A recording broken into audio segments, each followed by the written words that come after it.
ಆತ್ಮೀಯ ಸ್ಪರ್ಧಾರ್ಥಿಗಳೇ, ನಿನ್ನೆಯ ದಿನ ನಾವೇನು ನೋಡಿದೀವಿ ಅಂತಂದ್ರೆ ಸಂಪೂರ್ಣವಾಗಿರ್ತಕ್ಕಂಥ SSC GD ಆಗಿರ್ಬೋದು, CISF ಆಗಿರ್ಬೋದು, MTS ಆಗಿರ್ಬೋದು, ITBP ಆಗಿರ್ಬೋದು, BSF ಆಗಿರ್ಬೋದು, ಇವುಗಳಿಗೆ ಎಲ್ಲಕ್ಕ ಸಂಬಂಧಪಟ್ಟಿರ್ತಕ್ಕಂಥ ಹಿಂದಿ ವಿಷಯ ಸೂಚಿಯನ್ನು ನೋಡಿದೀವಿ. ಇಂಡೆಕ್ಸ್ ಅಂತಂದ್ರೆ ಏನಂತ ನಿನ್ನೆ ಪರಿವಿಡಿ ಅಂತಕ್ಕಂಥದನ್ನ ನೋಡಿದ್ದೀವಿ. ಏನು ನೋಡಿದೀವಿ ರೀ? ಪರಿವಿಡಿ. ನಿನ್ನೆಲ್ಲ ಸಂಪೂರ್ಣವಾಗಿ ಎಲ್ಲ ಕ್ಲಾಸ್ ಒಳಗೆ ಏನು ಮಾಡಿದೀವಿ, ನಿನ್ನೆ ಕ್ಲಾಸ್ ಒಳಗೆ ಸಂಪೂರ್ಣವಾಗಿ ಪರಿವಿಡಿಯನ್ನು ಮುಗಿಸ್ಬಿಟ್ಟಿದ್ದೀವಿ. ಏನೇನು ನಾವು ಮಾಡಿದ್ದೀವಿ ರೀ ನೋಡ್ರಿ, ಒಂದೊಂದಾಗಿ ನೋಡ್ಕೋತಾವ್ರಿ.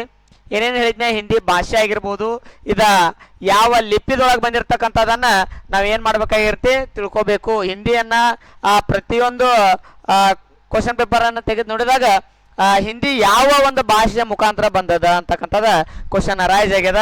ಅದರ ಮೇಲೆ ಸಂಪೂರ್ಣವಾಗಿ ತಿಳಿದುಕೊಳ್ಳೋಣ ಇವತ್ತಿನ ದಿನ. ನೆಕ್ಸ್ಟ್ ಹಿಂದಿ ವ್ಯಾಕರಣದಲ್ಲಿರ್ತಕ್ಕಂಥ ವರ್ಣಮಾಲೆಗಳ ಬಗ್ಗೆ ಇವತ್ತಿನ ದಿನ ತಿಳ್ಕೊಣ. ಅದೇ ರೀತಿಯಾಗಿ ಮುಂದಿನ ಅವಧಿಯೊಳಗೆ ಚಿಹ್ನೆ ಆಗಿರ್ಬೋದು, ಕಾಲ, ಸಮಾಸ, ಸಂಧಿ ಇವುಗಳ ಬಗ್ಗೆ ತಿಳಿತಾ ಹೋಗೋಣ.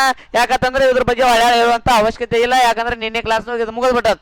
ಹಂಗಾರೆ ಇವತ್ತಿನ ದಿನ ವಿಲೋಮ ಶಬ್ದದ ಬಗ್ಗೆ ನೋಡೋಣ. ಪರ್ಯಾಯವಾಚಿ ಆಗಿರ್ಬೋದು, ಮುಹಾವರೆ ಆಗಿರ್ಬೋದು, ಸಂಜ್ಞಾ, ವಚನ, ಕಾರಕ, ವಿಶೇಷಣ, ಅವ್ಯಯ, ಶಬ್ದ, ವಿಚಾರ, ಶುದ್ಧ, ಅಶುದ್ಧ ಇವೆಲ್ಲ ವಾಕ್ಯ ವಿಚಾರಗಳನ್ನ ನಾವು ನಿನ್ನೆ ದಿನ ಅವುಗಳ ಬಗ್ಗೆ ಕನ್ನಡದ ಒಳಗೆ ಎಲ್ಲ ತಿಳ್ಕೊಂಡಿದೆವು. ಹಂಗಾರೆ ಇನ್ನು ನೆಕ್ಸ್ಟ್ ಅನೇಕಾರ್ಥಕ ಶಬ್ದ ಆಗೈತಿ. ವಾಕ್ಯಾಂಶದಲ್ಲಿ ಏಕ ಶಬ್ದ ಬಗ್ಗೆ ತಿಳ್ಕೊಂಡಿದ್ವು. ನೆಕ್ಸ್ಟ್ ವಾಕ್ಯ ಶುದ್ಧಿದು ತಿಳ್ಕೊಂಡಿದ್ವು. ವಾಕ್ಯಾಂಶ ಪ್ರತಿಸ್ಥಾಪನ ಅಂತಂದ್ರೆ ಅದ್ರ ಬಗ್ಗೆ ಏನಂತಂದ್ರೆ ಹಿಂದಿನ ಕ್ಲಾಸ್ ಸಂಪೂರ್ಣವಾಗಿ ಏನ್ ಮಾಡಿ ಎಕ್ಸ್ಪ್ಲನೇಷನ್ ಕೊಡ್ತಾನೆ. ಅದೇ ರೀತಿಯಾಗಿ ರಿಕ್ತ ಸ್ಥಾನ ಅಂತಂದ್ರೆ ಬಿಟ್ಟ ಸ್ಥಳ ನಿನ್ನೆ ಕೂಡ ಅದ್ರ ಬಗ್ಗೆ ಎಲ್ಲ ಹೇಳೀನಿ. ನೆಕ್ಸ್ಟ್ ವಾಕ್ಯ ಉಚ್ಚಾರಣೆ ಹೆಂಗ, ಗದ್ಯಾಂಶದ ಮೇಲೆ ಹೆಂಗ ಮಾರ್ಕ್ಸ್ ಬೀಳ್ತಾವ, ಯಾವ ತರ ಪ್ಯಾಸೇಜ್ ಅನ್ನ ತೆಗೆದು ನೋಡ್ಬೇಕು, ಹೆಂಗ ಬಿಡಿಸ್ಬೇಕಂತಕ್ಕಂಥದ್ದು ಸಂಪೂರ್ಣವಾಗಿ ಮುಂದೊಂದು ದಿನ ಕ್ಲಾಸ್ದಾಗ ಏನ್ ಮಾಡೋನು, ಬರೀ ಗದ್ಯಾಂಶ ಬಗ್ಗೆನ ತಿಳ್ಕೋತಾ ಹೋಗ್ಬಿಡೋನು ವಿದ್ಯಾರ್ಥಿಗಳೇ. ಹಂಗಾರ ನೋಡ್ರಿ ಇಲ್ಲಿ ಇವತ್ತಿನ ದಿನ ಫಸ್ಟ್ಕ ಏನ್ ನೋಡೋಣ ಅಂದ್ರ ಹಿಂದಿ ಭಾಷೆ ಯಾವ ಒಂದ ಮೂಲತದಿಂದ ಬಂದದ. ಇದು ಬಹಳಷ್ಟು ಬೇರೆ ಏನಂತಾಗ್ತದ ಇಂಪಾರ್ಟೆಂಟ್ ರೀ. ಏನಪ್ಪಾ ಅಂತಂದ್ರ ಇದು ಬಹಳಷ್ಟು ಅವಶ್ಯಕವಾಗಿರ್ತಕ್ಕಂಥ ಒಂದು ಪ್ರಶ್ನೆ ನೋಡ್ರಿ. ಇವತ್ತಿನ ದಿನ ಎಲ್ಲಾರು ಫಿಸಿಕಲ್ ಮಾಡಿಕಿರಿಂದ ಬಂದು ಕೂತಾರಿ. ಹಿಂದಿ ಅಂತ ಅನ್ಕೋತ ಕೂತ್ ಬಿಟ್ರೆ ಬರಂಗಿಲ್ಲ. ಅದು ಹಿಂದಿ ಏನ್ ಮಾಡ್ಬೇಕಂತಂದ್ರ ಓದಾಕ ಬರ್ಯಾಕ ಚಂದಂಗ ಮೊದಲೇಕ್ ಬರ್ಬೇಕ್ರಿ. ಹೌದಾ? ಹಂಗಿತ್ತಂದ್ರ ನೋಡ್ತಾ ಹೋಗೋಣ. ಹಂಗಾರೆ ಹಿಂದಿ ಯಾವ ಒಂದು ಭಾಷೆದೊಳಗ ಬಂದದ, ನೆಕ್ಸ್ಟ್ ಹಿಂದಿ ಯಾವ ಲಿಪಿದೊಳಗದ ಅಂತಕ್ಕಂಥದನ್ನ ಇವತ್ತಿನ ದಿನ ತಿಳಿದುಕೊಳ್ಳೋಣ ಸ್ಪರ್ಧಾರ್ಥಿಗಳೇ. ನೋಡ್ರಿ ಇಲ್ಲಿ ಹಂಗಾರ ನೋಡ್ತಾ ಬರ್ರಿ. ಇಲ್ಲಿ ನೋಡಿಲಿ ಫೋನ್ ಬಿಡೋದನ್ನ ಈ ಕಡೆ ನೋಡ ಒಂದಿಟ. ಲಿಪಿ ಅಂದ್ರ ಯಾವ ಭಾಷೆದೊಳಗದ. ನೆಕ್ಸ್ಟ್ ನೋಡ್ರಿ ಹಂಗಾರ ಇದು ಯಾವ ಭಾಷೆ ಯಾವ ಲಿಪಿ ಅಂತ ಭಾಳ ಅಂದ್ರೆ ಭಾಳ ಸತಿ ಕೇಳಿದಕ್ಕಾಗಿ ನಾನು ನಿಮ್ಗೆ ಇಷ್ಟು ಒತ್ತು ಕೊಟ್ಟು ಹೇಳತ್ತೇನ್ರಿ. ತಿಳಿತಾ? ಎಸ್ ನೋಡಪ್ಪ, ಇಲ್ಲಿ ನೋಡಿಲಿ ದೇವನಾಗರಿ. ಯಾವ ಲಿಪಿ? ದೇವನಾಗರಿ ಅಂತಕ್ಕಂಥ ಒಂದು ಲಿಪಿ ರೀ. ಇದು ಹಿಂದಿ ಭಾಷೆಯ ಒಂದು ಲಿಪಿ. ಬಹಳಷ್ಟು ನೆನಪಿಟ್ಕೋರಿ ಇದನ್ನ. ಹಿಂದಿ ಭಾಷೆ ಯಾವ ಲಿಪಿ ಒಳಗದ? ದೇವನಾಗರಿ. ಹೇಳ್ರಿ ನೋಡು ಅನ್ಸುತ್ತೆ. ಯಾವ ಭಾಷೆದೊಳಗದ? ಯಾವ ಲಿಪಿದೊಳಗದ? ದೇವನಾಗರಿ ಲಿಪಿದೊಳಗ ಈ ಹಿಂದಿ ಒಂದ ಲಿಪಿ ಅದ. ಹಂಗಾರ ಭಾಷೆ ಎದರೊಳಗದ?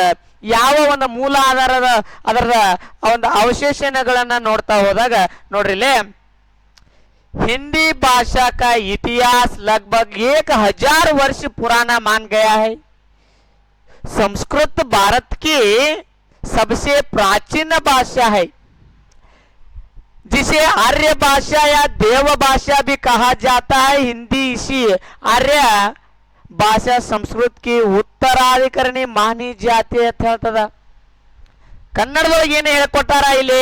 ಹಿಂದಿ ಭಾಷೆ ಇತಿಹಾಸ ಸುಮಾರು 1000 ವರ್ಷಗಳ ಒಂದು ಹಳೆಯದಾಗಿದೆ. ಯಾವ ಭಾಷೆ? ಹಿಂದಿ ಭಾಷೆ. ಸಾವಿರಾರು ವರ್ಷಗಳ ಹಿಂದ ಇದು ಒಂದು ಮಾತನಾಡ್ತಕ್ಕಂಥ ಭಾಷೆ ಅಂತ ಹೇಳ್ತದ. ಹಳಿ ಭಾಷೆ. ಹಂಗಾರ ಇದನ್ನ ತಂದ ಪರಿಗಣಿಸಲ್ಪಟ್ಟಾರ. ಅದೇ ರೀತಿಯಾಗಿ ಸಂಸ್ಕೃತವು ಭಾರತದ ಅತ್ಯಂತ ಹಳೆಯ ಭಾಷೆಯಾಗಿದೆ.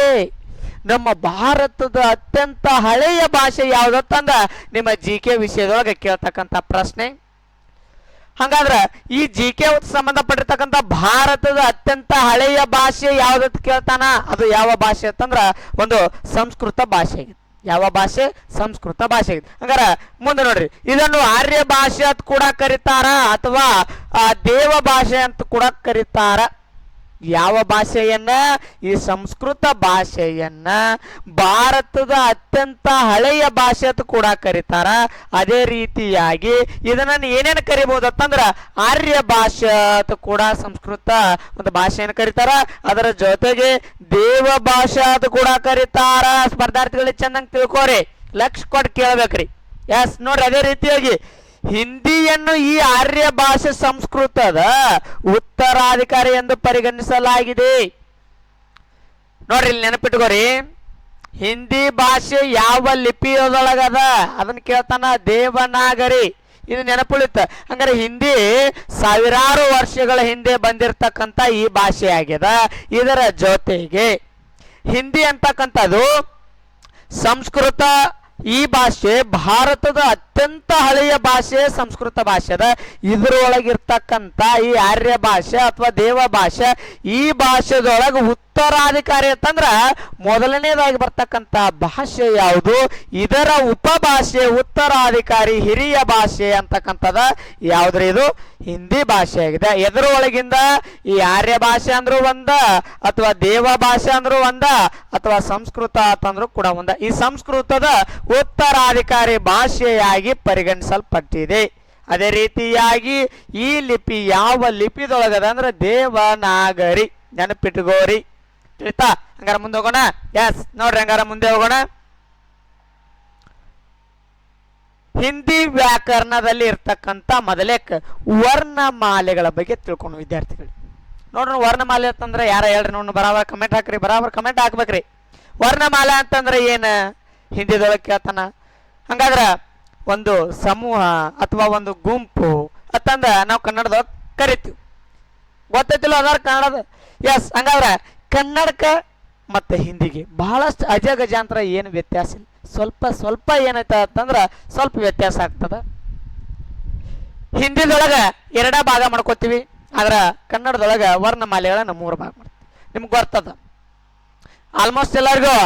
ಸ್ವರ ಅಂದ್ರೆ ಏನ, ವ್ಯಂಜನ ಅಂದ್ರೆ ಏನ, ಯೋಗವ ಅಂದ್ರೆ ಏನ, ಇವುಗಳ ಬಗ್ಗೆ ಸಂಪೂರ್ಣವಾಗಿ ನಾವು BCC ಅಂತಕ್ಕಂತ ಒಂದು ಚಾನೆಲ್ದೊಳಗ ಅಲ್ಲಿಯೂ ಸಂಪೂರ್ಣವಾಗಿ ಒಂದು ಕನ್ನಡ ವ್ಯಾಕರಣದ ಬಗ್ಗೆ ನಾ ಅವತ್ತಿನ ದಿನ ಒಂದು ಕ್ಲಾಸ್ ಮಾಡ್ತೀನಿ. ಅಲ್ಲಿಯೂ ಹೋಗಿ ನೀವು ನೋಡ್ಬೋದು. ನೀವು ಬೇಕಾದ್ರೆ ಅಲ್ಲೇ ಹೋಗಿ ವಿಸಿಟ್ ಮಾಡ್ಬೋದು. ನಮ್ಮ ಕನ್ನಡ ತರಗತಿಗಳು ಮುರಾರ್ಜಿ, ನವೋದಯ, ಕಿತ್ತೂರ, ಸೈನಿಕ, ಆಳ್ವಾಸ ವಿವಿಧ ತರಬೇತಿಯನ್ನು ಕೂಡ ನಾವು ಆ ಚಾನೆಲ್ದ ಮುಖಾಂತರ ನಿಮ್ಮ ಒಂದು ತಮ್ಮಂದರಿದ್ರಪ್ಪ ಅಂತಂದ್ರೆ ಅಲ್ಲಿ ಕೂಡ ನೀವು ಹೋಗಿ ವೀಕ್ಷಣೆಯನ್ನು ಮಾಡ್ಬೋದ್ರಿ ಸ್ಪರ್ಧಾರ್ಥಿಗಳಿಗೆ. ಅದೇ ರೀತಿಯಾಗಿ ಇವತ್ತಿನ ದಿನ ನಾವು ಹಿಂದಿದೊಳಗ ಸ್ವರ ಅಂದ್ರ ಏನ, ಹಿಂದಿದೊಳಗ ಸ್ವರ ಅಂದ್ರ ಏನ ತಿಳ್ಕೋಣ. ಎಸ್ ಹಂಗಾರ ಬರ್ರಿ ನೋಡ್ರಿ ಕಡೆ. ಸ್ವರ ಏನ್ ಹೇಳ್ತದ, ವಾಕ್ಯ ಏನ್ ಹೇಳ್ತದ ನೋಡ್ತಾ ಹೋಗೋಣ. ಸ್ವರ ऊन ध्वनियों को कहते हैं जो बिना किसी अन्य वर्णों की सहायता के उच्चारित किए जाते है, स्वतंत्र रूप से बोले जाने वाले वर्ण स्वर कहलाते हैं. ಹಂಗಂದ್ರೆ ಏನ? ಸ್ವರ ಅಂದ್ರೆ ಏನಪ್ಪಾ ಅಂತಂದ್ರ ಸ್ವತಂತ್ರವಾಗಿ ಉಚ್ಚರಿಸಲ್ಪಡುವ ಅಕ್ಷರಗಳಿಗೆ ನಾವು ಏನಂತ ಕರೆಯಾಕತ್ತೀವಿ? ಸ್ವತಂತ್ರವಾಗಿ. ಎಂತ ಅಕ್ಷರ? ಸ್ವತಂತ್ರವಾಗಿ.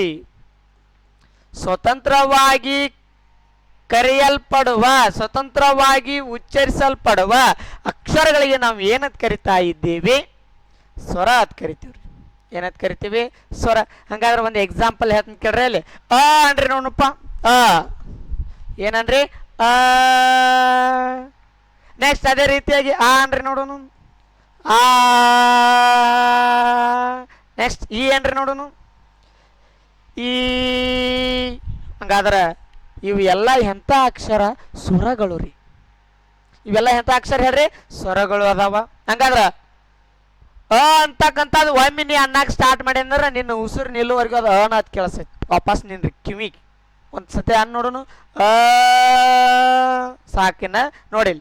ಅ ಅಂದಿತ್ತಂದ್ರ ಅದಕ್ಕೆ ಕಿವಿಗೆ ನೀ ಸಾಯಿವರೆಗೂ ಅನ್ನೋದು ಕೇಳ್ತೈತಿ. ಆ ಅಂದಂದ್ರೆ ನೀ ಸೆಟದ್ರೂ ಅದು ಆ ಅನ್ನೋದು ಕೇಳ್ತೈತಿ. ಹೌದಾ ಇಲ್ಲೋ? ಅದಕ್ಕೆ ಇವು ಎಂಥ ಅಕ್ಷರ ಅಂತ ಕರ್ದೀವಿ ನಾವು? ಸ್ವತಂತ್ರವಾಗಿ ಉಚ್ಚರಿಸಲ್ಪಡುವ ಅಕ್ಷರ ಅಂತ ಕರ್ದೀವ್ರಿ. ಅಂದ್ರೆ ಬೇರೆ ಅಕ್ಷರಗಳ ಸಹಾಯವಿಲ್ಲದೆ ಉಚ್ಚರಿಸಲ್ಪಡುವ ಅಕ್ಷರಗಳಿಗೆ ನಾವು ಏನಂತ ಕರೆಯತ್ತೀವಿ? ಸ್ವರಗಳು ಅಂತ ಕರೆಯಾಕತ್ತೀವಿ. ಯಾವುದೇ ಅಕ್ಷರಗಳ ಸಹಾಯನ ತೆಗೆದುಕೊಳ್ಳಂಗಿಲ್ಲ ಇವು. ಸ್ವತಂತ್ರವಾಗಿ ಏನು ಆಗ್ತಾವ ಅಂದ್ರೆ ಉಚ್ಚಾರಣೆ ಆಗ್ತಾವ. ತಿಳಿತಾ? ಎಸ್. ಹಂಗಾರ ಇಲ್ಲಿ ಕನ್ನಡದೊಳಗೆ ಏನು ಹೇಳ್ತದ, ಸ್ವರಗಳು ಯಾವುದೇ ಇತರ ಅಕ್ಷರಗಳ ಸಹಾಯವಿಲ್ಲದೆ ಉಚ್ಚರಿಸುವ ಶಬ್ದಗಳಾಗಿವೆ. ಸ್ವತಂತ್ರವಾಗಿ ಮಾತನಾಡುವ ಅಕ್ಷರಗಳನ್ನು ಸ್ವರಗಳು ಎಂದು ಕರೆಯಲಾಗುತ್ತದೆ. ತಿಳಿತಾ? ಹೆಂಗ್ರಿ ಹೇಳ್ರಿ ಒಂದ್ಸತಿ ನೋಡೋನು. ಏನಂತಂದ್ರ ಸ್ವತಂತ್ರವಾಗಿ ಉಚ್ಚರಿಸಲ್ಪಡುವ ಅಕ್ಷರಗಳಿಗೆ ನಾವು ಏನಂತ ಕರೆದೀವಿ? ಸ್ವರಗಳು. ತಿಳಿತಾ? ಯಾಕಂಗಾರ ಸ್ವರಗಳು ಎಷ್ಟದಾವ, ಅದರೊಳಗೆ ಎಷ್ಟು ಭಾಗ ಅದಾವ, ನಮ್ಮ ಕನ್ನಡದೊಳಗೆ ಎಷ್ಟು ಭಾಗಿದ್ದವು, ಹಂಗಾರೆ ಹಿಂದಿದೊಳಗೆ ಎಷ್ಟು ಭಾಗದವ, ಸಂಪೂರ್ಣವಾಗಿ ಇವತ್ತಿನ ದಿನ ತಿಳ್ಕೋಣ. ನೋಡ್ರಿ ಇಲ್ಲಿ ಲಕ್ಷ ಕೊಡ್ರಿ, ಆ ಕಡೆ ಹೋಗಬೇಡ್ರಿ, ಇಲ್ಲಿ ನೋಡಿಲ್ಲಿ. ಹಂಗಾರ ಎಷ್ಟು ಅಕ್ಷರಗಳದಾವ? ಹಿಂದಿದೊಳಗು ಟೋಟಲ್ ಎಷ್ಟು ಅಕ್ಷರ ಅದಾವ ಅಂದ್ರೆ 13 ಒಂದು ಸ್ವರಗಳದಾವ, 13 ಅಕ್ಷರಗಳದಾವ, 13 ಸ್ವರಗಳದಾವ. ಹಂಗಾರೆ ಕನ್ನಡದೊಳಗೆ ಎಷ್ಟು ಸ್ವರ ಅದಾವ್ರಿ? ಅಲ್ಲಿ ಕೂಡ 13 ಅದಾವ. ಆದ್ರೆ ಕನ್ನಡದೊಳಗ ಅಮ್ಮ ಮತ್ತು ಆಹಾಗಳನ್ನ ಇವುಗಳಿಗೆ ಏನಂತ ಕರಿದೀವಿ ಅಂತಂದ್ರ ಯೋಗವಾಹಗಳು ಅಂತ ಕರಿದೀವ್ರಿ. ಆದ್ರೆ ನೀವೇನ್ ಮಾಡ್ಕೋತೀರಿ ಅಂದ್ರೆ ಯೋಗ ವಾಹಕ ಅಂತ ಕೂಡ ಕರಿತೀರಿ. ಯೋಗ ವಾಹಕ ಅಂತಂದ್ರ ಕರೆಂಟ್ದೊಳಗ ವಿದ್ಯುತ್ ಪಾಸ್ ಆಕತ್ಲಿ, ಅದಕ್ಕೆ ವಾಹಕ ಅಂತ ಕರಿತೀವ್ರಿ.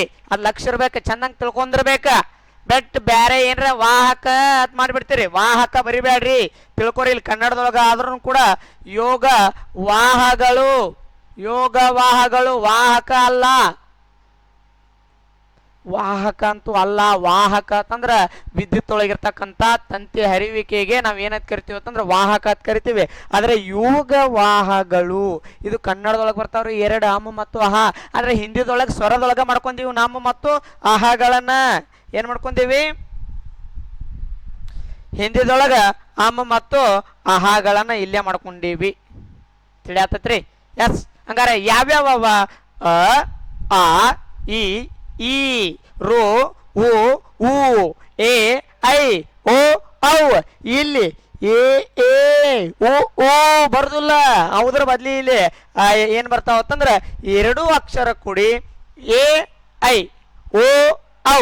ಇಲ್ಲಿ ಎ, ಎ ಹಿಂಗ್ ಬರ್ತದ. ಇಲ್ಲಿ ಎ, ಐ, ಓ, ಔ, ಅಮ್, ಅಹ ಇಷ್ಟ ಬರ್ತಾವ್ರಿ ಇಲ್ಲಿ ಹಿಂದಿದಳು. ಎಸ್ ವಿದ್ಯಾರ್ಥಿಗಳೇ, ಹಂಗಾರ ಇದ್ರೊಳಗಿರ್ತಕ್ಕಂಥ ಭಾಗಗಳು ಯಾವ್ಯಾವ, ಇದ್ರೊಳಗಿರ್ತಕ್ಕಂಥ ಎಷ್ಟು ಭಾಗಗಳನ್ನಾಗಿ ವಿಂಗಡಣೆ ಮಾಡಿದಾರ ಅಂತ ತಿಳ್ತಾ ಹೋಗೋಣ. ಹಂಗಾರ ಸ್ವರದೊಳಗ ನಾವ ಕನ್ನಡದೊಳಗೆ ನೋಡಿದೀವಿ ಸ್ವರಗಳು. ಹಂಗಾರ ಈ ಸ್ವರದೊಳಗ ಎಷ್ಟು ಭಾಗದಾವ ಅಂತಕ್ಕಂಥದ್ದು ಕನ್ನಡದೊಳಗೆ ನಮಗ ಮೊದಲೇಕ ಗೊತ್ತಾಗಬೇಕು. ಏನ್ ಮಾಡ್ಬೇಕು? ಗೊತ್ತಾಗಬೇಕು. ಹಂಗಾರ ಯಾವ್ಯಾವ? ಒಂದೇದು ಏನು ಗೊತ್ತದ ನಿಮ್ಗೆಲ್ಲರಿಗೂ ಆಲ್ಮೋಸ್ಟ್ ಗೊತ್ತಿದ್ದ ಮಟ್ಟಿಗೆ ಕನ್ನಡದೊಳಗೆ ಏನದಾವ ಸ್ವರದಲ್ಲಿ? ಒಂದೇದು ಋಸ್ವ ಸ್ವರ. ಯಾವ ಸ್ವರ? ಋಸ್ವ ಸ್ವರ. ನೆಕ್ಸ್ಟ್ ಎರಡನೇದು ಯಾವ್ದದ? ದೀರ್ಘ ಸ್ವರ. ಯಾವ ಸ್ವರ? ದೀರ್ಘ ಸ್ವರ. ನೆಕ್ಸ್ಟ್ ಮೂರನೇದು ಯಾವ್ದ್ರಿ? ಮೂರನೇದು ಯಾವ್ದಂದ್ರ ಪ್ಲುತ್ತ ಸ್ವರ.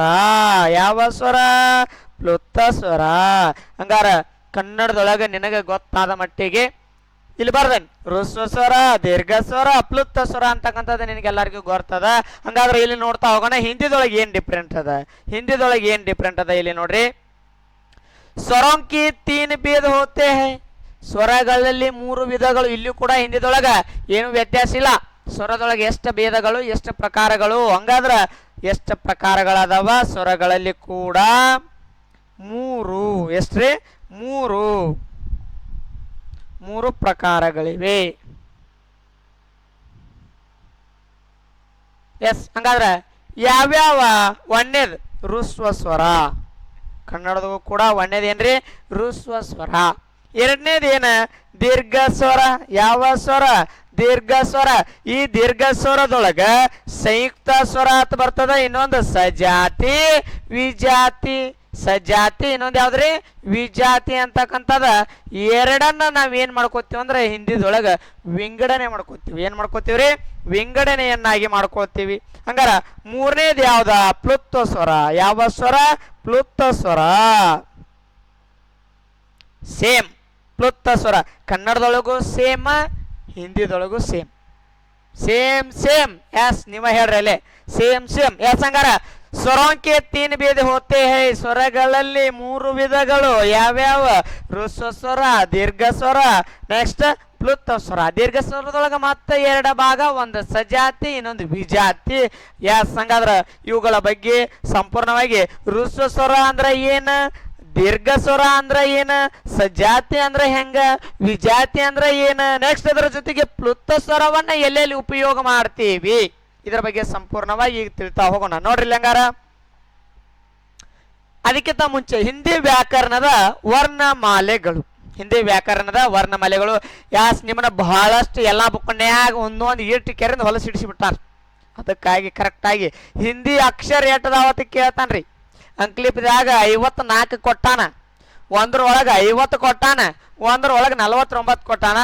ಯಾವುದೂ ಕನ್ಫ್ಯೂಸ್ ಮಾಡ್ಕೋಬೇಡ್ರಿ ಸ್ಪರ್ಧಾರ್ಥಿಗಳೇ. ನಿಮಗೆ ಸಿಲೆಬಸ್ ತಕ್ಕಂಗ ನಿಮ್ಮ SSC ಆಗಿರ್ಬೋದು, GD ಆಗಿರ್ಬೋದು, BSF ಆಗಿರ್ಬೋದು, CISF ಆಗಿರ್ಬೋದು, ITBPಯಲ್ಲಿ ಕೇಳ್ತಕ್ಕಂಥ ಹಿಂದಿ ಗ್ರಾಮರದಲ್ಲಿರ್ತಕ್ಕಂಥ ವರ್ಣಮಾಲೆಗಳು ಎಷ್ಟತ್ತು ಕೇಳ್ಯಾನ ನಾವು ಬುಕ್ಸ್ ರೆಫರ್ ಮಾಡಿ ನೋಡಿದಾಗ ಕರೆಕ್ಟ್ ಆಗಿರ್ತಕ್ಕಂಥ ಯಾವುದಕ್ಕೆ ಆನ್ಸರ್ ಕರೆಕ್ಟ್ ಕೊಟ್ಟಾನ ಅಂತಂದ್ರೆ ಹಿಂದಿ ಎಷ್ಟು ಅಕ್ಷರದಾವ ಅಂದ್ರೆ ಟೋಟಲ್ 52 ಅದಾವ. ಎಷ್ಟದಾವ? 52 ಅಕ್ಷರಗಳದಾವ. ನೆನಪಿಟ್ಕೋರಿ, ಇದು ಬಹಳಷ್ಟು ವೆರಿ ಇಂಪಾರ್ಟೆಂಟ್. ಭಾಳ ಏನು ಮಾಡ್ಯಾನ ಅಂತಂದ್ರೆ ಕನ್ಫ್ಯೂಷನ್ ಮಾಡ್ಯಾನ. ಟೋಟಲ್ ಎಷ್ಟದಾವ ಹಂಗಾದ್ರೆ 52 ಅಕ್ಷರಗಳದಾವ. ಹಂಗಾರೆ ಯಾವ್ಯಾವ ಏನ ಅಂತಕ್ಕಂಥದ್ದು ನೋಡ್ತಾ ಹೋಗೋಣ. ಹಿಂದಿ ವರ್ಣಮಾಲ ನಿಮಗೆ ಗೊತ್ತಿದ್ದ ಮಟ್ಟಿಗೆ ಹಿಂದಿ ವರ್ಣಮಾಲೆಗಳು ಎಷ್ಟು ಭಾಗದಾವ ಅಂತಕ್ಕಂಥದ್ದನ್ನ ತಿಳಿತಾ ಹೋಗೋಣ. ಎಷ್ಟು ಭಾಗದಾವ್ರಿ ಅಂತಂದ್ರೆ 2 ಭಾಗದಾವ. ಒಂದು ಸ್ವರ ಅಂತ ಕರಿತೀವಿ, ಒಂದು ಸ್ವರ. ಇನ್ನೊಂದು ಏನಂತಂದ್ರ ವ್ಯಂಜನ. ಇನ್ನೊಂದು ಏನ್ರಿ? ವ್ಯಂಜನ. ಒಂದು ಸ್ವರ, ಇನ್ನೊಂದು ಏನ್ರಿ?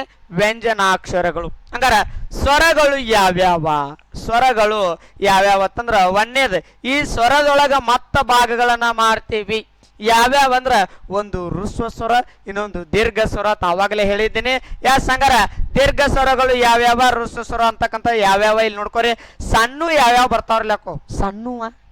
ಸಣ್ಣ ಈ ಉ ರು ಇವು ಏನಂತಂದ್ರೆ ಸಣ್ಣಕ್ಕೆ ನಾವು ಏನಂತ ಕರಿತೀವಿ ಅಂದ್ರೆ ಹ್ರಸ್ವ ಸ್ವರಗಳು. ಎಸ್, ಅದೇ ರೀತಿಯಾಗಿ ದೀರ್ಘ ಸ್ವರಗಳು ದೊಡ್ಡವ ಆ ಈ ಉ ಎ ಐ ಓ ಅವ್ ಇವೆಲ್ಲ ಏನಪ್ಪಾ ಅಂತಂದ್ರೆ ದೊಡ್ಡೂರಿ. ದೊಡ್ಡಕ್ಕೆ ಏನಂತ ಕರ್ದೀವಿ ಅಂತಂದ್ರ ದೀರ್ಘ ಸ್ವರಗಳು ಅಂತ ಕರ್ದೀವಿ. ಸಣ್ಣಕ್ಕೆ ಹ್ರಸ್ವ ಸ್ವರ ಅಂತ ಕರ್ದೀವಿ. ಸ್ವರಗಳಲ್ಲಿ 2 ಭಾಗಗಳು, ಒಂದು ಹ್ರಸ್ವ, ದೀರ್ಘ. ಅವಾಗಲೇ ಇದೇಗೆ ಎಕ್ಸ್ಪ್ಲನೇಷನ್ ನೋಡಿರಿ. ಅದೇ ರೀತಿಯಾಗಿ ನಾವು ವ್ಯಂಜನ ವರ್ಣಗಳಲ್ಲಿ ಎಷ್ಟು ಭಾಗಗಳನ್ನಾಗಿ ಮಾಡ್ಕೊಂಡಿವಿ? 1 2 3 4 5 ಭಾಗಗಳನ್ನ ಮಾಡ್ಕೊಂಡಿವ್ರಿ ಹಿಂದಿದೊಳಗ. ಆದ್ರೆ ಕನ್ನಡದೊಳಗೆ ಎಷ್ಟು ಮಾಡ್ಕೊಂಡಿದೀವಿ? 2 ಮಾಡ್ಕೊಂಡಿವು. ಕನ್ನಡದೊಳಗೆ ವ್ಯಂಜನದೊಳಗೆ ಎಷ್ಟು ಮಾಡ್ಕೊಂಡಿರ್ತೀವಿ ಅಂತಂದ್ರೆ 2. ಅವು ಯಾವ್ಯಾವ ಅಂತಂದ್ರ ತಿಳಿರ್ಲಿ, ಗೊತ್ತಿರ್ಲಿ ಎಲ್ಲರಿಗೂ. ನೋಡ್ರಿ ಯಾವ್ಯಾವ ಅಂತಂದ್ರ ಒಂದು ವರ್ಗೀಯ ವ್ಯಂಜನ. ಯಾವ್ದ್ರಿ? ವರ್ಗೀಯ ವ್ಯಂಜನ. ಎರಡನೇದು ಯಾವ್ದಂದ್ರ ಅವರ್ಗೀಯ ವ್ಯಂಜನ. ಯಾವುದು? ಅವರ್ಗೀಯ ವ್ಯಂಜನ. 1 ವರ್ಗೀಯ ವ್ಯಂಜನ, 2 ಅವರ್ಗೀಯ ವ್ಯಂಜನ. ನೆಕ್ಸ್ಟ್ ವರ್ಗೀಯ ವ್ಯಂಜನದೊಳಗೆ ಮತ್ತೆ ಭಾಗ ಮಾಡ್ಕೊಂಡಿದ್ದೀವಿ. ಯಾವ್ಯಾವ ಹೇಳಿ ನೋಡು ಒಂದ್ಸತಿ. ಅಲ್ಪ ಪ್ರಾಣಾಕ್ಷರ, ಮಹಾಪ್ರಾಣಾಕ್ಷರಗಳು, ನೆಕ್ಸ್ಟ್ ಅನುನಾಸಿಕಗಳು. ನೋಡ್ರಿ ಅಪ್ಪ, ಹಿಂದಿಕಿತ ಕನ್ನಡ ಭಾಳ ಕ್ಯಾಟ್ ಐತಿ. ಓ ಮಾರಯ್ಯ, ನೀ ಹಗರ ತಿಳ್ಕೋಬೇಡ. ಇಂಗ್ಲೀಷ್ ಬರೀ 26 ಅಕ್ಷರ ತಿಂದು ಬಿಡ್ತಿ. ಆದ್ರೆ ಕನ್ನಡ 52 ಅಕ್ಷರ ತಿನ್ನೋದು ಭಾಳ ಕ್ಯಾಟ್ ಕಠಿಣ ಐತಿ. ವಾಟಿ ತುಂಬಿ ತುಂಬಿ ತುಂಬಿ ತುರುಕ್ಬೇಕಂದ್ ಅಂದಾಗ ಕಲಿತಿ. ಆದ್ರೂ ನೀ ಕರ್ನಾಟಕದೊಳಗೆ ಹುಟ್ಟಿದಕ್ಕೆ ಭಾಳ ಸ್ವಾರ್ಥಕ್ಕಾತು. ಆದ್ರೆ ಹಿಂದಿ ತಗೊಂಡ್ ಕೆರಿಂದ ಇವತ್ತಿನ ದಿನ ನೌಕರಿ ತಗೊಂಡ್ ಹೋಗ್ಬೇಕು ಅಷ್ಟ. ಎಸ್, ಹಂಗಾರ ಮುಂದೆ ನೋಡೋಣ. ಇಲ್ಲಿ ವರ್ಗೀಯ ವ್ಯಂಜನದೊಳಗ ಅಲ್ಪ ಪ್ರಾಣ, ಮಹಾಪ್ರಾಣ, ಅನುನಾಸಿಕಗಳು ಅಂತದಾವ. ಮತ್ತೆ ನೆಕ್ಸ್ಟ್ ಅವರ್ಗೀಯ ವ್ಯಂಜನಾಕ್ಷರಗಳಲ್ಲಿ ಯಾವುದೇ ರೀತಿಯಿಂದ ಗುಂಪಿಗೆ ಸೇರದ ಪದಗಳಿಗೆ ನಾವು ಏನಂತ ಕರಿತೀವಿ? ಅವರ್ಗೀಯ ವ್ಯಂಜನಾಕ್ಷರಗಳು ಅಂತ ಕರಿತೀವಿ. ಹಂಗಾರ ಗುಂಪಿಗೆ ಸೇರಿದ್ದ ಪದಗಳಿಗೆ ನಾವು ಏನಂತ ಕರಿತೀವಿ ಅಂದ್ರೆ ವರ್ಗೀಯ ವ್ಯಂಜನಾಕ್ಷರಗಳು ಅಂತ ಕರಿತೀವಿ. ಅದೇ ರೀತಿಯಾಗಿ ಹಂಗಾರ ಅಲ್ಪ ಪ್ರಾಣಾಕ್ಷರಗಳು ಯಾವ್ಯಾವ? ಕ ಚ ಟ ತ ಪ ಗ ಝ ಡ ಧ ಭ. ಇವು ಎಲ್ಲವೂ ಏನಂತಂದ್ರ ಸಣ್ಣಕ್ಕೆ ಏನಂತ ಕರಿತೀವಿ ಅಂದ್ರೆ ಅಲ್ಪ ಪ್ರಾಣಾಕ್ಷರಗಳು ಅಂತ ಕರಿದೇವೆ. ಅದೇ ರೀತಿಯಾಗಿ ಖ ಛ ಠ ಥ ಪ ಘ ಝ ಢ ಧ ಬ ಇವು ಒಂದು ದೀರ್ಘಾವಧಿಯಲ್ಲಿ ಹೆಚ್ಚು ಉಸಿರಿನಿಂದ ಉಚ್ಚರಿಸಲ್ಪಟ್ಟಿರೋದ್ರಿಂದ ಇವಾಗ ಏನಂತ ಕರಿದೀವಿ ಅಂದ್ರ ಮಹಾ ಪ್ರಾಣಾಕ್ಷರಗಳು ಅಂತ ಕರಿದೀವಿ.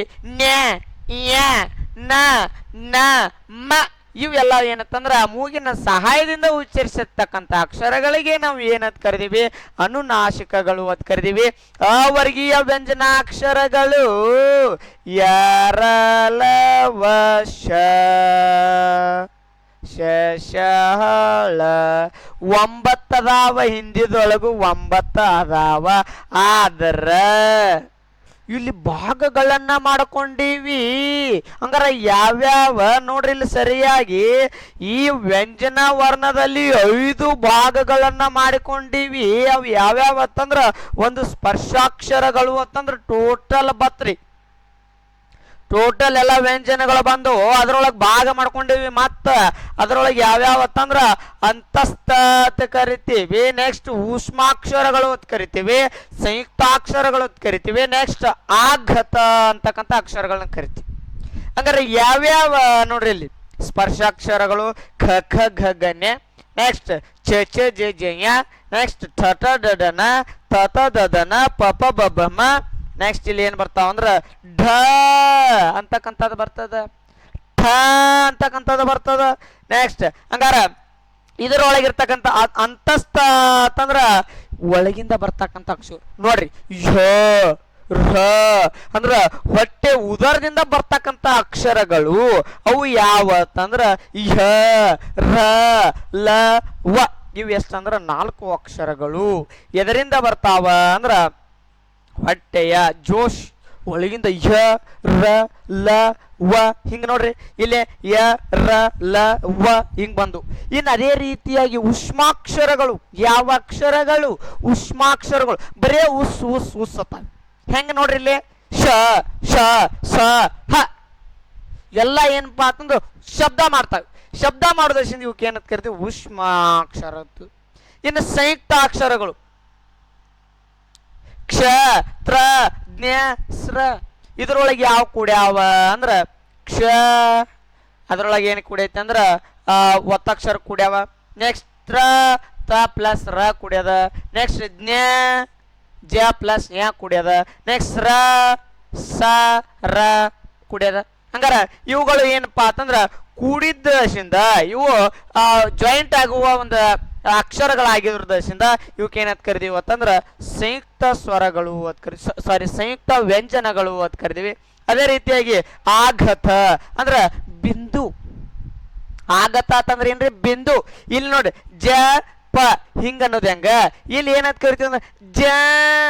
ನೆಕ್ಸ್ಟ್ ಇಲ್ಲಿ ಬಿಂದು ಕೂಡ ಪ ಹೆಂಗ ನೋಡ್ರಿ ಕಿವಿಗೆ ಹೆಂಗ ಬರ್ತೈತಿ ಅದ ಜ ಅನ್ನೋದು ಹೆಂಗ ಪ ಅನ್ನೋದು ಹೆಂಗ ಜ ಜೊಯ್ ಅಂತೈತಿ ನೋಡ್ರಿ ಹೆಂಗದ ಜ ಪ ಜ ಪ ಹಿಂಗ ಅನ್ನೋದು ಹೆಂಗ ಜ ಪ. ಅದಕ್ಕೆ ಇವಕ್ಕೆ ಏನಂತ ಕರಿತೀವಿ ಅಂದ್ರೆ ಆಗತ ಅಕ್ಷರಗಳು ಅಂತ ಕರಿತೀವಿ. ಇಷ್ಟೊಂದು ಏನಂತಂದ್ರ ಹಿಂದಿ ವರ್ಣಮಾಲೆಗಳ ಬಗ್ಗೆ ಸಂಪೂರ್ಣವಾಗಿ ತಿಳ್ಕೊಂಡ್ರಿ ವಿದ್ಯಾರ್ಥಿಗಳೇ. ಹಂಗಾರ ಇಲ್ಲಿರ್ತಕ್ಕಂಥ ನೆಕ್ಸ್ಟ್ ಏನದ ಒಂದೊಂದು ಆಗಿ ಭಾಗಗಳನ್ನ ನೋಡ್ತಾ ಹೋಗೋಣ. ಒಂದೊಂದಾಗಿ ಒಂದೊಂದ ನೋಡ್ತಾ ಹೋಗೋಣ. ಹಂಗಾರ ನೋಡ್ರಿ ಇಲ್ಲಿ ಹಿಂದಿ ವ್ಯಾಕರಣದಲ್ಲಿರ್ತಕ್ಕಂಥ ವರ್ಣಮಾಲೆಗಳನ್ನ ತಿಳ್ಕೊಂಡಿವಿ. ಏನ್ ತಿಳ್ಕೊಂಡಿವಿ? ವರ್ಣಮಾಲೆಗಳನ್ನ ತಿಳ್ಕೊಂಡಿವಿ. ಹಂಗಾರ ಅಲ್ಲಿರ್ತಕ್ಕಂಥ ಸ್ವರ ಯಾವ್ಯಾವ ಋಸ್ವ ಸ್ವರ ಯಾವ್ಯಾವ ಈಗ ತಿಳ್ಕೊಂಡಿವಿ. ಮೊದಲ ವರ್ಣಮಾಲೆಗಳ ಬಗ್ಗೆ ತಿಳ್ಕೊಳ್ಳೋಣ. ಹಂಗಾರ ನೋಡ್ರಿ ಇಲ್ಲಿ ವರ್ಣಮಾಲೆ. ಹಂಗಾರ ಒಂದೇದು ಯಾವ್ದು ಬತ್ತು ಈ ವರ್ಣಮಾಲೆದೊಳಗ? ಋಸ್ವ ಸ್ವರ. ಯಾವ ಸ್ವರ? ಋಸ್ವ ಸ್ವರ. ಹಂಗಾರ ಋಸ್ವ ಸ್ವರ ಅಂದ್ರೆ ಏನು? ಬಾಳ್ ನೋಡಿಲ್ಲ ಎಟ್ ಅಗದಿ ಈಜಿ ವೇದೊಳಗೆ ನೆನಪಿಟ್ಕೋಬೇಕ್ರಿ ವಿದ್ಯಾರ್ಥಿಗಳೇ. ನೀನ ಡಿಫಿಕಲ್ಟ್ ಮಾಡಕೋತ ಹಾದೆ ಅಂದ್ರ ಇಷ್ಟು ಓದಿದ್ರು ಕಡಿಮೆ. ಇಷ್ಟೆಲ್ಲಾನು ಏನು ಮಾಡೋದಂದ್ರ ಬಿಡಿ ಬಿಡಿ ಬಿಡಿ ಬಿಡಿ ಬಿಡಿ ಆಗಿ ಸೂತ್ರದ ಮುಖಾಂತರ ಚಂದಂಗೆ ನೆನಪಿಟ್ಕೊಂಡು ಹೋಗ್ಬೇಕು. ಹೆಂಗೆ ನೆನಪಿಟ್ಕೊಂಡು ಹೋಗ್ಬೇಕು? ಚಂದಂಗೆ ನೆನಪಿಟ್ಕೊಂಡು ಹೋಗ್ಬೇಕು. ಎಸ್, ಹಂಗ ನಮ್ಮ ಒಂದು ಯೂಟ್ಯೂಬ್ ಚಾನಲಿಂದ ಈ ಕ್ಲಾಸ್ ನಿನಗೆ ಇಷ್ಟ ಆಗಾಕತ್ತಿತ್ತಂದ್ರೆ ಒಂದು ಪಟಕ್ನ ಏನು ಮಾಡಂದ್ರೆ ಒಂದು ತಂಬ್ ಕೊಡು, ಬೆಲ್ ಬಟನ್ ಟಕ್ ಅತ್ ಲೈಕ್ ಹೊಡಿ, ಹಂಗೆ ಸಬ್ಸ್ಕ್ರೈಬ್ ಒಂದು ಐತ್ಲೆ ದಯಮಾಡಿ ಅದರ ಮೇಲೆ ಒಂದು ಕ್ಲಿಕ್ ಮಾಡಿದೆ ಅಂದ್ರೆ ನಮಗೂ ಕ್ಷೇಮ, ನಿಮಗೂ ಕ್ಷೇಮ.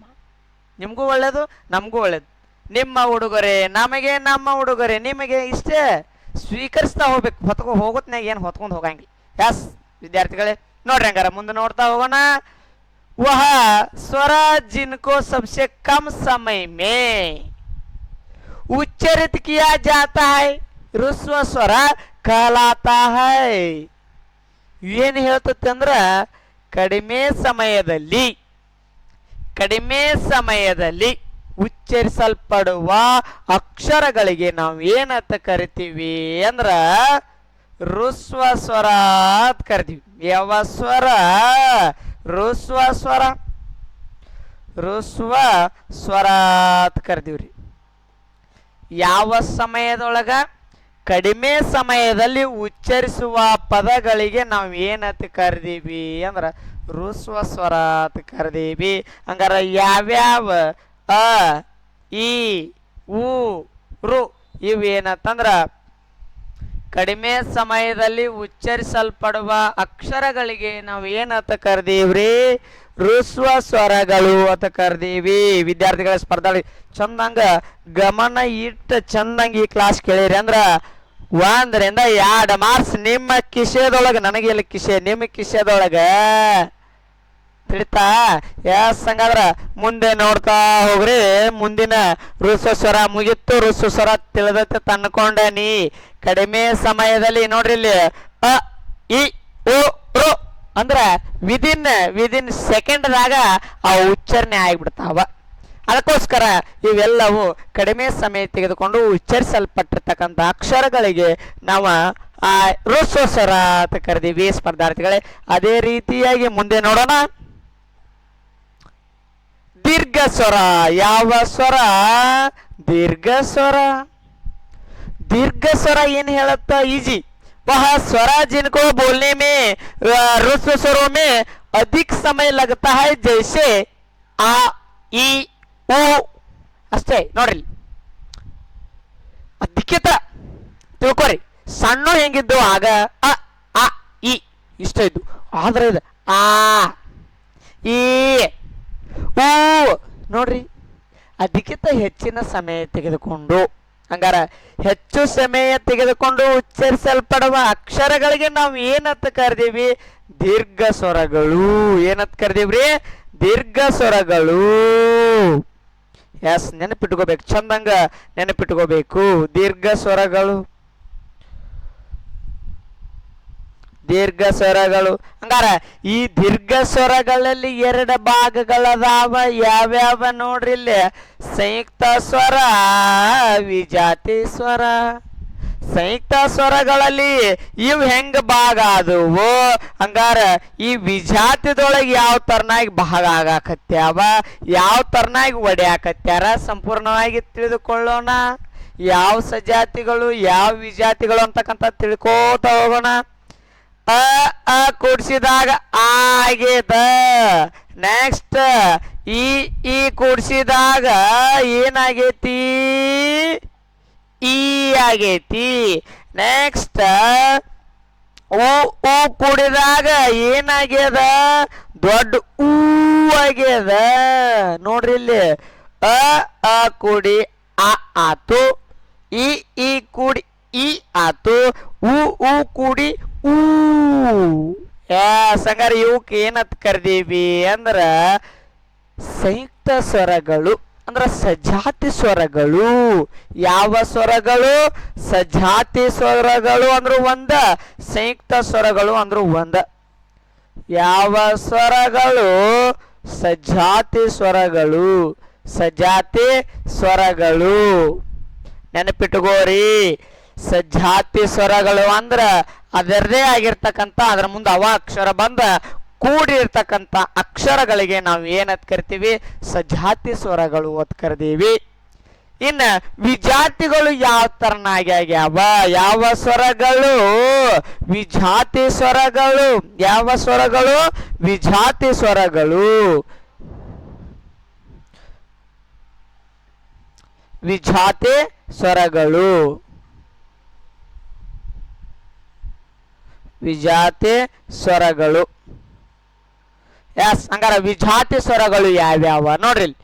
ಅ ಈ ಕುಡಿಸಿ ಏ. ನೆಕ್ಸ್ಟ್ ಈ ಕೂಡಿಸಿ ಏನಾತಿಲ್ಲಿ ಮತ್ತು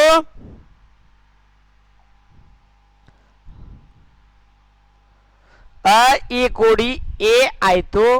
ನೆಕ್ಸ್ಟ್ ಅದೇ ರೀತಿಯಾಗಿ ಮತ್ತು ಉ ಕೂಡಿ ಓ. ನೆಕ್ಸ್ಟ್ ಕೂಡಿ ಓ ಕೂಡಿ ಅವ್ವ. ನೋಡಿ ಎಷ್ಟೊಂದು ಸುಂದರವಾಗಿರ್ತಕ್ಕಂಥ ಒಂದು ಅಕ್ಷರಗಳ ಜೋಡಣೆಯನ್ನ ಹಿಂದಿನ ಕಾಲದೊಳಗೆ ಎಷ್ಟು ಚಂದ ಅದ್ಭುತವಾಗಿ ಮಾಡಿಬಿಟ್ಟಿದ್ದಾರೆ ನೋಡ್ರಿ ವಿದ್ಯಾರ್ಥಿಗಳೇ. ನೋಡ್ರಿ ಗಮನಗೊಟ್ಟ ಚಿತ್ತ ಕೊಟ್ಟ ಕೇಳ್ತಾ ಕೇಳ್ತಾ ಹೋದಾಗ ಅಲ್ಲಿರ್ತಕ್ಕಂಥ ಒಳ ಅರ್ಥಗಳು ಅಷ್ಟೊಂದು ಅದ್ಭುತವಾಗಿ ಏನಾಗ್ತದ ಅಂದ್ರೆ ತಿಳಿದು ಬಿಡ್ತದ ವಿದ್ಯಾರ್ಥಿಗಳೇ. ಹಂಗಾರೆ ನೋಡ್ರಿ ಈ ಕೂಡಿ ಎ ಆಗ್ಯದ. ನೆಕ್ಸ್ಟ್ ಉ ಕೂಡಿ ಓ ಆಗ್ಯದ. ನೆಕ್ಸ್ಟ್ ಮತ್ತು ಅವು ಕೂಡಿ ಔ ಆಗ್ಯದ. ಈ ತರನಾಗಿ ಸ್ಪಷ್ಟವಾಗಿ ನಾವು ತಿಳ್ಕೋತಾ ಹೋಗ್ಬೇಕ್ರಿ. ಎಸ್ ಅದೇ ರೀತಿಯಾಗಿ ನಮ್ಮ ಮುಂದಿನ ನೋಡ್ತಾ ಹೋಗೋಣ. ಪ್ಲುತ್ವ ಸ್ವರ. ಎಸ್ ಒಂದು ತಿಳ್ಕೊಂಡ್ ಸ್ವರಗಳಲ್ಲಿ 3 ವಿಧಗಳು. ಒಂದು ಋಸ್ವ ಸ್ವರ, ದೀರ್ಘ ಸ್ವರದೊಳಗೆ 2 ವಿಭಾಗಗಳು, ಸಜಾತಿ ವಿಜಾತಿ. ಇನ್ನು 3ನೇದು ಯಾವ್ದಂದ್ರೆ ಪ್ಲುತ್ವ ಸ್ವರ. ಯಾವ ಸ್ವರ? ಪ್ಲುತ್ವ ಸ್ವರಗಳು. ನೆನಪಿಟ್ಕೋರಿ ಚಂದಂಗ. ಪ್ಲುತ್ವ ಸ್ವರ ಭಾಳ ಅಂದ್ರೆ ಭಾಳ ಈಜಿ. ಹೆಂಗೆ ನೆನಪಿಟ್ಕೋದು? ಏನತ್ತಂದ್ರ ಒಂದು ಟ್ರೇಕ್. ಏನು ಟ್ರೇಕ್? ಇಲ್ಲೇ ಕೊಟ್ಟನಿ ಕಣ್ಣಿ ಕಾಣತ್ತದ ಪ್ಲುತ್ವ ಸ್ವರ. ಹಂಗಾರೆ ಪ್ಲುತ್ವ ಸ್ವರ ಅಂತಕ್ಕಂಥದ್ದು ಹೆಂಗೆ ಕಂಡು ಹಿಡಿಬೇಕ ನೋಡ್ರಿ ಇಲ್ಲಿ. ಅದು ಏನು ಹೇಳೈತಿ ವಾಕ್ಯ. ನೆಕ್ಸ್ಟ್ ನಾನು ನಿಮ್ಗೊಂದು ಕ್ಲಿಯರ್ ಕೊಟ್ಟು ಬಿಡ್ತೀನಿ. ಯಾಸ್ ಹಂಗಾದ್ರೆ ನೋಡ್ರಿ ಇಲ್ಲಿ. वह स्वर जिनको बोलने में रुसु स्वरों की अपेक्षा तिगुन समय लगता है, जैसे ओम. नेक्स्ट ओम ಅಂತಕ್ಕಂಥದ್ದನ್ನ ಬಿಡಿಸಿ ಬರೆದಾಗ ಅ ಓ ಮ. ಎಸ್ ಹಂಗಾದ್ರೆ ಇಲ್ಲಿ ಏನು ಹೇಳ್ತದ?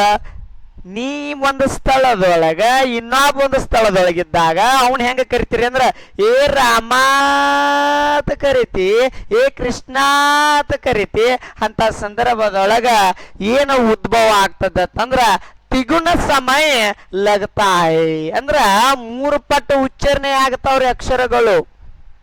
ಅಲ್ಲಿ ಇರ್ತಕ್ಕಂಥ ಅಕ್ಷರಗಳು ರಾಮ ಅಂತ ಕರೆದಂದ್ರ ಅಂತಕ್ಕಂಥದ್ದು ಹೆಂಗ ಸೆಕೆಂಡ್ದಾಗ ಮುಗಿತದೋ ಆ ಅಂತಕ್ಕಂಥದ್ದು ಹೆಚ್ಚು ಸಮಯ ತಗೋತದೋ. ಈಗ ರಾಮ ಕೃಷ್ಣ ಅಂತ ಕರಿತಿರ್ಲ, ಇವಾಗ ಏನಾಗ್ತದ ಅಂದ್ರ ತಿಗುಣ ಸಮಯ ಏನಾಗ್ತದಂದ್ರ ಉಂಟಾಗ್ತದ, 3 ಪಟ್ಟು ಹೆಚ್ಚಾಗ್ತದ. ಹಂಗಾರ ಇಲ್ಲಿ ನೋಡ್ರಿ, वह स्वर जिनको बोलने में रुसु स्वरों की अपेक्षा तिगुण समय लगता है ओम. ಎಸ್ ಹಂಗಾದ್ರೆ ಇಲ್ಲಿ ಏನ್ ಕೊಟ್ಟದ? ಸಣ್ಣ ಸ್ವರಗಳಿಗಿಂತ ಎಷ್ಟು ಪಟ್ಟ ಅಂತಂದ್ರ 3 ಪಟ್ಟ. ಎಷ್ಟು ಪಟ್ಟ? 3 ಪಟ್ಟ. ನೆನಪಿಟ್ಕೋರಿ. ನಾ ಯಾಕೆ ಹಿಂಗೆ ಹೈಲೈಟ್ ಬರಿತಿರ್ತೀನಿ ಅಂತಂದ್ರೆ ನೆನಪಿಟ್ಕೋ ಸಲುವಾಗಿ. ತಿಳಿತಾ? ಎಸ್ ಹಂಗಾದ್ರ ಇನ್ನೊಂದು ಏನಕ್ಕೆ ಇವತ್ತಂದ್ರೆ ಯಾವ್ದ ಪೇಪರ್ದಾಗ ಏನ ಕೊಟ್ರು ಇದನ್ನ ಕಂಡು ಹಿಡಿದು ಹೆಂಗಂದ್ರ ಅವ ಅದರ ಮುಂದೆ yes yes yes yes yes ಅಂತ ಕೊಟ್ಬಿಟ್ಟಿರ್ತಾನ. ಏನ್ ಕೊಟ್ಟಿರ್ತಾನ್ರಿ? ಎಸ್ ಎಸ್ ಎಸ್ ಅಂತ ಕೊಟ್ಬಿಟ್ಟಿರ್ತಾನ. ರಾಮ ಅಂತ ಕೊಟ್ಟ ಇಲ್ಲಿ ನೋಡ್ಲಿ ಎಸ್ ಎಸ್ ಎಸ್ ಅಂತ ಹಿಂಗ ಕೊಟ್ಟು ಬಿಟ್ಟಂದ್ರ ನೆನಪಿಟ್ಕೊಂಡ್ಬಿಡ್ಬೇಕು. ನೀವೇನಂದ್ರ ಇದು ಪ್ಲುತ್ವ ಸ್ವರ ಅಂತಂದ ನೆನಪಿಟ್ಕೊಂಡ್ಬಿಡ್ಬೇಕ್ರಿ. ಅಲ್ಲಿ ಕೊಟ್ಟ ಬಿಟ್ಟ ನಾವು ರಾಮ ಯಾವ್ದೋ ಎಕ್ಸಾಂಪಲ್ ಕೊಟ್ಟಿರಿಂದ ಇಲ್ಲಿರ್ತಕ್ಕಂಥ ಪ್ಲುತ್ವ ಸ್ವರ ಯಾವ್ದು ಅಂತ ಕೇಳ್ತಾನ. ಅವಾಗ ನೀನ ಕಂಡು ಹಿಡಿದು ಬಿಡ್ತಿ. ಇದೇನಾದ್ರೂ ಇತ್ತಪ್ಪ ಅಂದ್ರ, ಇದೇನಾರ ಇತ್ತಂದ್ರೆ ಎಸ್ ಅದ್ ಪ್ರತ್ಯಯ ಅಲ್ಲಿ ಏನಾರ ಹಚ್ಚಿದ್ರ ಅಂದ್ರ ಅದು ಪ್ಲುತ್ವ ಸ್ವರ ಅಂತಂದ ನಿನಗೆ ಗೊತ್ತಾಗ್ಬಿಡ್ಬೇಕು. ಎಸ್ ಹಂಗಾರ ಮುಂದೆ ಹೋಗೋಣ. ಎಸ್ ಹಂಗಾರ ಮುಂದೆ ನೋಡೋಣ. ಇನ್ನ ವ್ಯಂಜನಗಳನ್ನ ನೋಡ್ತಾ ಹೋಗೋಣ. ಹಂಗಾರ ವ್ಯಂಜನ ಅಂದ್ರೆ ಏನ್? जो वर्ण स्वरों की सहायता से बोले जाते हैं व्यंजन कहलाते हैं. ಇಲ್ಲಿ ಏನ್ ಹೇಳ್ತದ ಅಂದ್ರ ಇದೇ ಸ್ವರಗಳು ಏನ್ ಮಾಡಿದೆ ಅಂದ್ರೆ ಸ್ವತಂತ್ರವಾಗಿ ಉಚ್ಚಾರಣೆ ಆಗಿದ್ದು ಇಲ್ಲಿ ಸ್ವರಗಳ ಸಹಾಯ ತೆಗೆದುಕೊಂಡು ಉಚ್ಚಾರಣೆ ಆಗತಾವ. ಹಂಗಾರೆ ಅಂತಕ್ಕಂಥ ಅಕ್ಷರಕ್ಕ ಯಾವುದೇ ರೀತಿಯಿಂದ ಹೆಲ್ಪ್ ಬೇಕಾಗಿಲ್ಲ, ಸಹಾಯ ಬೇಕಾಗಿಲ್ಲ, ಸಹಾಯವಿಲ್ಲದೆ ಯಾವ ಉಚ್ಚಾರಣೆ ಆತ. ಆದ್ರ ಕ ಅಂತಕ್ಕಂಥ ಅಕ್ಷರಕ್ಕ, ಈ ಕ ಅಂತಕ್ಕಂಥ ಅಕ್ಷರಕ್ಕ ಕದೊಳಗೆ ಏನು ಕೂಡ್ಯದ? ಕೂಡ್ಯದ. ಏನು ಕೂಡೈತ್ರಿ? ಕೂಡೈತಿ. ಹಂಗಾರ ಅಂತಕ್ಕಂಥದ ಕೂಡಿದಾಗ ಇದು ಏನಾಗೈತಿ? ಖ ಆಗೈತಿ. ನೋಡ್ರಿ ಈ ಅಂತಕ್ಕಂಥದಕ್ಕೆ ಯಾವುದೇ ರೀತಿಯಿಂದ ಸಹಾಯವಿಲ್ಲ.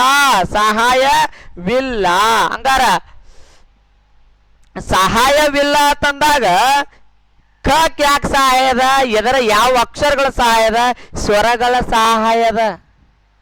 ಖದೊಳಗೆ ಏನು ಕುಡಿಯೋದ, ಕುಡಿಯೋದ, ಅವಾಗ ಏನಾಗ್ತದ, ಕ ಆಯ್ತು. ಎಸ್, ಹಂಗಾರ ಇಲ್ಲಿ ನೋಡ್ತಾ ಹೋಗೋಣ. ಸ್ವರಗಳ ಸಹಾಯದಿಂದ ಮಾತನಾಡುವ ಅಕ್ಷರಗಳು ಇವಕ್ಕೆ ಏನಂತ ಕರಿತೀವಿ ಅಂದ್ರೆ ವ್ಯಂಜನ ಅಕ್ಷರಗಳ ಅಂತ ಕರಿತೀವಿ. ಸ್ವತಂತ್ರವಾಗಿ ಉಚ್ಚರಿಸಲ್ಪಡುವ ಅಕ್ಷರಗ ಸ್ವರ ಅಂತ ಕರಿತೀವಿ. ಹಂಗಾರೆ ಸ್ವರಗಳ ಸಹಾಯ ತೆಗೆದುಕೊಂಡು ಉಚ್ಚಾರಣೆ ಮಾಡ್ತಕ್ಕಂಥ ಅಕ್ಷರಕ್ಕ ವ್ಯಂಜನಾಕ್ಷರಗಳು ಅಂತ ಕರಿತೀವಿ. ಹಂಗಾರೆ ಇಲ್ಲಿರ್ತಕ್ಕಂಥ ಭಾಗಗಳನ್ನ ಸುಮಧುರವಾಗಿ ನಮ್ಮ ದೇಹದಲ್ಲಿ ಅಕ್ಷರಗಳು ಯಾವ ರೀತಿಯಾಗಿ ಉಂಟಾಗುತ್ತಾವ ಇವುಗಳನ್ನ ಸಂಪೂರ್ಣವಾಗಿ ಅವ್ರು ಏನ್ ಮಾಡ್ಯಾರ ಅಂದ್ರೆ ಎಕ್ಸ್ಪ್ಲೇನೇಷನ್ ಕೊಟ್ಟು ಬಿಟ್ಟಿದ್ದಾರ. ಎಸ್, ಹಂಗಂದ್ರೆ ನೋಡ್ತಾ ಹೋಗ್ರಿ ವಿದ್ಯಾರ್ಥಿಗಳೇ, ಸ್ಪರ್ಧಾರ್ಥಿಗಳೇ. ನೋಡ್ರಿ ಇನ್ನೇನು ಕ್ಲಾಸ್ ಮುಗ್ಯಾಕ ಬಂದೈತಿ, ಹೊಟ್ಟೆ ಎಲ್ಲಾರ್ದು ಹೊಸದೈತಿ. ಕೇಳ್ರಿ ಹಂಗಾದ್ರ ಕಕ ಗಗನ್ಯ ಚೆ ಜಯ ಟಟ ಡಡನ ತತ ದದನ ಪಪ ಬಬ್ಬಮ್ಮ ಎರಲವ ಶಶಃ. ಹಂಗಾರ ಇಲ್ಲಿ ನೋಡ್ರಿ ಇವುಗಳನ್ನು ಯಾವ ರೀತಿಯಾಗಿ ಇವುಗಳನ್ನ ಮಾಡ್ಕೊಂಡಾರ ಅಂತಕ್ಕಂಥದನ್ನ ನೋಡೋಣ ವಿದ್ಯಾರ್ಥಿಗಳೇ. ನೋಡ್ರಿ ಇಲ್ಲಿ ಹಂಗಾದ್ರ ಕ ವರ್ಗ ಇದು ಏನ್ ಕೊಟ್ಟಾರಲ್ಲ ಒಂದೇ ಲೈನ್ ಅಪ್ಪಿ ಆಗೋಡ್ರ ಚಂದಂಗ್ ನೋಡ್ರಿ ಇಲ್ಲಿ ಇವ್ರೇನು ಒಂದೇ ಲೈನ್ ಕೊಟ್ಟಿದ್ರಲ್ಲ ತಮ್ಗೊಡ್ರೆ ಇದು ಒಂದೇ ಲೈನ್ಗೆ ಏನತ್ ಕರ್ದೀವಿ ಅಂದ್ರೆ ಕ ವರ್ಗ ಅಂತ ಕರ್ದೀವ್ರಿ. ಏನತ್ ಕರ್ದೀವಿ, ಕ ವರ್ಗ ಅಂತ ಕರ್ದೀವಿ. ಕ ವರ್ಗದೊಳಗೆ ಯಾವ್ಯಾವ ಬಂದಾವ, ಕ ಖ ಗ ಗ ನ್ಯ. ಈ ಅಕ್ಷರಗಳು ಎಲ್ಲಿಂದ ಉದ್ಭವ ಆಗ್ತಾವ ಅಂದ್ರ ಕಂಠಸ್ಥಗಳಿಂದ. ಎಲ್ಲಿಂದರೇ, ಕಂಠಾಕ್ಷರಗಳು ಅಂತ ಕರಿತೀವಿ ನಾವು. ಏನಂತ ಕರಿತೀವಿ, ಕಂಠಾಕ್ಷರಗಳು, ಕಂಠಾಕ್ಷರಗಳು ಅಂತ ಕರಿದೇವಿ. ಹಂಗಾದ್ರ ಇನ್ನು ಮುಂದಿದ ಈ ಯಾವ ವರ್ಗಕ್ಕೆ ಸಂಬಂಧಪಡ್ತದ ಅಂದ್ರ ಚ ವರ್ಗಕ್ಕೆ ಸಂಬಂಧಪಡ್ತದ. ಚ ವರ್ಗಕ್ಕೆ ಸಂಬಂಧಪಡ್ತಿತ್ತಂದ್ರ ಇವು ಎಲ್ಲಿಂದ ಉದ್ಭವ ಆಗ್ತಾವಪ್ಪ ಅಂತಂದ್ರ ತಾಲವ್ಯ ನಾಲಿಗೆಯ ಸಹಾಯದಿಂದ. ಯಾವ ಸಹಾಯದಿಂದ, ನಾಲಿಗೆ ಸಹಾಯದಿಂದ ಇವು ಅಕ್ಷರಗಳು ಉಂಟಾಗ್ತಾವ. ನೋಡ್ರಿ ಥಾ ಥ ಥ ದ ಧ. ನೋಡ್ರಿ ಛ ಛ ಜ ಜಯ ಛ ಛ ಜ ಜಯ ಅಂತಂದ್ರ ನೀ ನಾಲಿಗೆ ಅಲ್ಲಿ ಹೋಗಿ ಅಲ್ಲಿಗೆ ಹಚ್ಚಲಾರ್ದ ಛ ಛ ಜ ಜಯ ನೋಡು. ಛ ಅನ್ಬೇಕಾದ್ರೆ ಏನು ಉಚ್ಚಾರಣೆ ಆಗಾಗ್ತೈತಿ, ತ ಮೂಮೆಂಟ್ ಆಗ್ಬೇಕಾತ್, ಸಾರಿ ಚ ಮೂಮೆಂಟ್ ಆಗ್ಬೇಕಂತಂದ್ರ ಚ ಅನ್ಬೇಕಂದ್ರ ನಾಲಿಗೆನಿ ಎಲ್ಲಿಯೋ ಹಚ್ಚಲಾರ್ದ ಛ ಅನ್ನಪ್ಪ ನೋಡೋನು. ನೆಕ್ಸ್ಟ್ ದೊಡ್ಡ ಚ ಜ ಜ ಯ ನೋಡ್ನು. ಅದಕ್ಕೆ ಇವಕ್ಕೆ ಏನಂತ ಕರಿದೀವಿ ಅಂದ್ರ ನಾಲಿಗೆಯ ಸಹಾಯದಿಂದ ಉಚ್ಚಾರಣೆ ಆಗ್ತಕ್ಕಂಥ ಅಕ್ಷರಗಳಿಗೆ ನಾವ್ ಏನಂತ ಕರಿದೀವಿ ಅಂದ್ರ ತಾಲವ್ಯ ಅಕ್ಷರಗಳು ಅಂತ ಕರಿದೀವ್ರಿ. ಇವುಗಳು ಕಂಠದಿಂದ ಬರ್ತಕ್ಕಂಥ ಅಕ್ಷರಗಳು. ಖ ಖ ಘ ಘ ನೆ ಎಲ್ಲಿ ಉಚ್ಚಾರಣೆ ಆಗಂಗಿಲ್ಲ, ಎಲ್ಲಿ ನಾಲಿಗೆ ಮೂಮೆಂಟ್ ಆಗಂಗಿಲ್ಲ. ಗಂಟಲಿನಿಂದ ಒಂದು ಕಂಠದಿಂದ ಬರ್ತಕ್ಕಂಥ ಅಕ್ಷರಗಳು ಕರ್ದೀವಿ. ಹಂಗಾರೆ ಈ ನಾಲಿಗೆ ಮೂಮೆಂಟ್ ಆಗ್ಲಾರ್ದ ಇವು ಅಕ್ಷರ ಅನ್ನಕ ಬರಂಗಿಲ್ಲ. ನೀ ಸಡದ್ರು ಅನ್ನಕ್ ಬರಂಗಿಲ್ಲ, ಈಗಿದ್ದಾಗ ಅನ್ನಕ್ ಬರಂಗಿಲ್ಲ. ಯಾಸ್ ಹಂಗಾದ್ರೆ ಮುಂದಿನ ಅಕ್ಷರಗಳನ್ನು ನೋಡೋಣ. ಮುಂದಿನ ಅಕ್ಷರಗಳು ಯಾವ ಅಂದ್ರ ಟ ವರ್ಗಕ್ಕೆ ಸಂಬಂಧಪಟ್ಟಿರ್ತಕ್ಕಂಥ ಅಕ್ಷರಗಳು. ಯಾವ ಅಕ್ಷರಗಳು, ಟ ವರ್ಗಕ್ಕೆ ಸಂಬಂಧಪಟ್ಟಿರ್ತಕ್ಕಂಥ ಅಕ್ಷರಗಳು ಯಾವ್ಯಾವ ಅಂದ್ರ ಟ ಠ ಢ ಡ ನ. ಯಾವ್ಯಾವ ಅಕ್ಷರಗಳು ಇವ, ಟ ಠ ಡ ಡ ನ.